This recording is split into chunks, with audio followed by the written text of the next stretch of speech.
Guys, so yan, nandito na naman ako guys.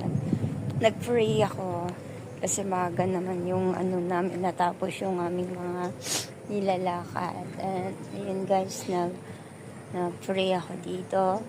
And medyo ano yung mukha ko pa kasi sobrang init talaga yung biyahe namin. And nandito na naman ako guys sa paghimalang simbahan. And so, I hope guys magustuhan yung aking mga video. Ganito ako guys pag may problema ako. Ini-enjoy ko yung sarili ko. And ini-enjoy ko yung sarili ko guys. And dinadasal ko kung ano may bigat na naramdaman ko sa aking sarili. Kasi hindi lahat naman tayo guys may problema. Pero kanya-kanyang ano nga lang kung anong klaseng problema. Yun guys, hindi naman tayo perfectong tao. Bye bye guys.